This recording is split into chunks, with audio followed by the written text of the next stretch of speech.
Hey, what's up everyone? I hope you're all having a wonderful day or night. I hope you will enjoy today's video, so let's just get into it. If you get asked on a date and you set up a day and it's next week or whatever, do you then go the week talking to them, or do you just go about your go about your business, go about your day, go about your week, and then you meet at the date and then that's when you talk? I'm really confused. What's the procedure? If someone asks you on a date, do you then talk to them all week? If you're not used to if you're not friends and you don't talk often anyway, do you then message them throughout the week? How are you? Small talk until the date comes, or do you just live your life? They live theirs.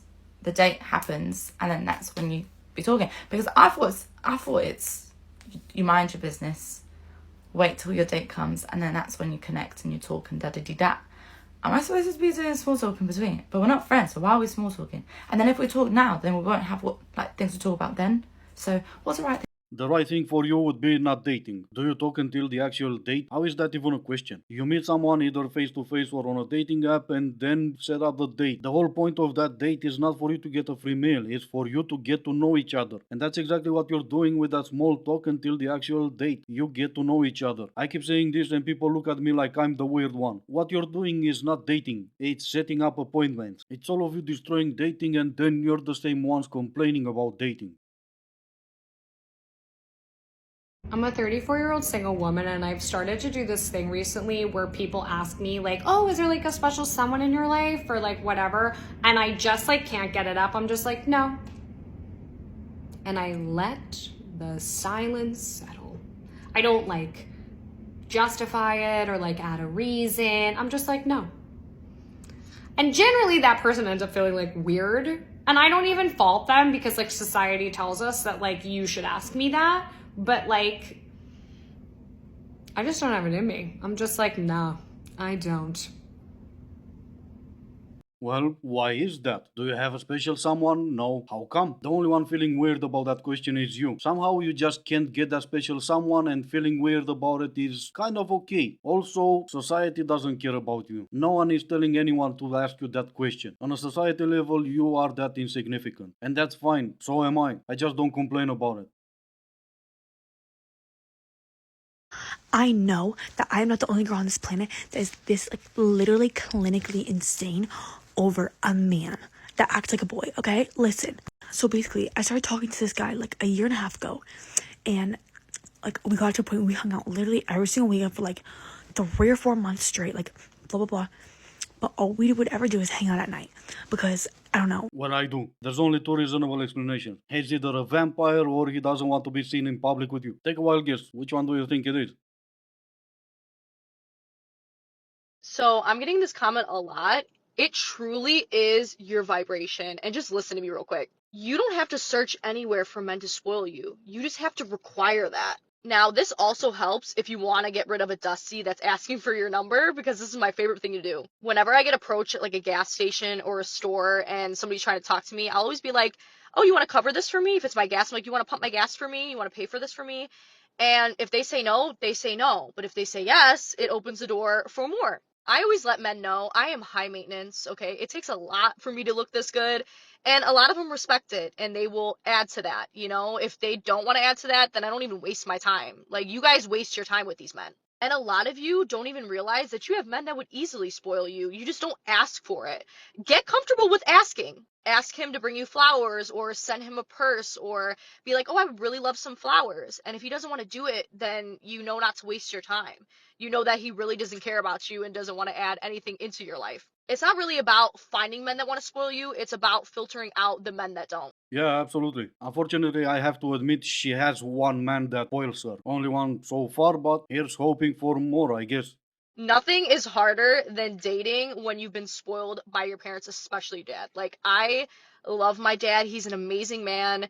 I literally will cry just thinking about him, but I will not accept anything less than what he will give me. You ladies need to stop listening to these born to money individuals and take at face value whatever they're saying. The majority of them have no idea what they're talking about. They have no idea about how money works, and they have no idea what real life looks like.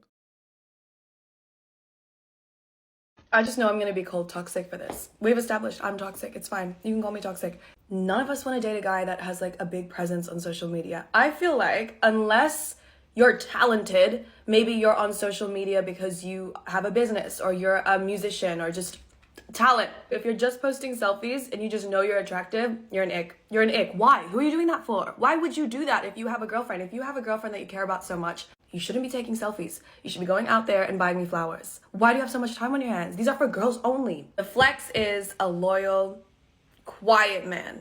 Quiet. I don't want you posting TikToks lip singing to songs. Sue me. No, I agree with that last part. The rest of it, though, not so much. He has a big presence on social media and he's posting selfies because he's doing it for himself, right? That's exactly what you're doing. Or maybe you don't want him to have one because then he's gonna take a look at yours. Your social media presence is half naked. Even when you're promoting some perfume, you're half naked. I really doubt they asked you to do it like that. You chose to do it like that. And yes, obviously, you did it for yourself, not for external validation. So, exactly right. He's also doing it for himself. What I'm trying to say is maybe you're not the one who should point fingers. You're the most beautiful, funny, loving girl I've ever met. You're perfect. But I want to see if I can try and find someone better. POV, you dated Romanian men, so nothing surprises you anymore. What do you mean by that exactly? We are probably the worst, but what exactly do you mean by that? Why can't we meet our lovers like how our grandparents met their lovers? The dating apps are great, they work. But the way grandparents say how they met, there's no comparison. This is what my grandparents sound like. We met in Romania. It was on the mountain. There was a goat. And then on the hills, I saw your grandpa rolling down the hill. What an idiot. But I knew he was going to be my idiot. It was love at first sight. Wanna know what we're gonna sound like when our grandkids ask how we met grandpa or grandma? And I swiped, and I swiped, and I swiped. And then I saw someone who wasn't holding a dead fish or who didn't look like a dead fish. And we matched, and then we were messaging, and he did not send me his pee-pee. I said, I'll settle for him. I miss the old days when no one even knew Romania was a country. Now everyone wants a Romanian. Okay, regardless, I wouldn't worry about dating apps if I were you. By the time you're gonna have grandkids, people won't even know what dating apps were. They're only gonna meet each other in VR and that's gonna be it. I used to romanticize Europe, but after going there 3 times, I feel like I've really gotten to see what it truly is. So I've been able to make a list of the things that I don't really like. First, no condiments. I feel like in America, we're very saucy people and we have sauces or dips that go with everything. It comes with the meal. They don't have that there. And then we have no shower curtains. There's not a curtain in sight. It was all like glass walls. No washcloths. I couldn't exfoliate in the shower. I just had to use my bare hands. Next, we have no free water or free refills at restaurants. I spent so much money on water at restaurants. It really made me miss the unlimited giant glasses of cold water in America. There's also no free public bathrooms. You have to go to the bathroom somewhere where you bought something. So I would always go every time we would go to restaurants. And you'd think that since you're buying something and you're in like a facility, the bathroom will at least be nice. Wrong. Even the bathrooms that you pay for are disgusting. That was the case in Spain, France, and Italy. Germany is a little bit better about the bathroom stuff, but man, oh man, those bathrooms are crusty. And then yeah, the no free hotel breakfast sucks too. You have to pay extra for that. No good old continental. There were also no vending machines in the hotels. So if you want a sneaky snack late at night, good luck because there's no vending machines in the hotels. Also in the hotels, long, flat pillows. They weren't like fluffy. They were just like, they covered like the whole bed. It was so long and like just flat. I didn't get my own pillow. It was just weird. Sorry, is that rude? Not weird. Different. It was different. Also, large beds for like couples are just twins pushed together. So if you want to cuddle, one of you guys is going to be laying in the crack. You're going to be in the crack of the bed. Okay, I'm going to finish this in part 2.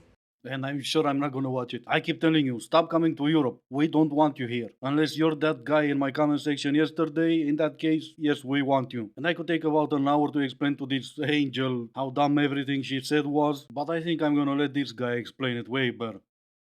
Alright, so here's a list of things I learned about Europe from all the girlies who took their European vacations this year.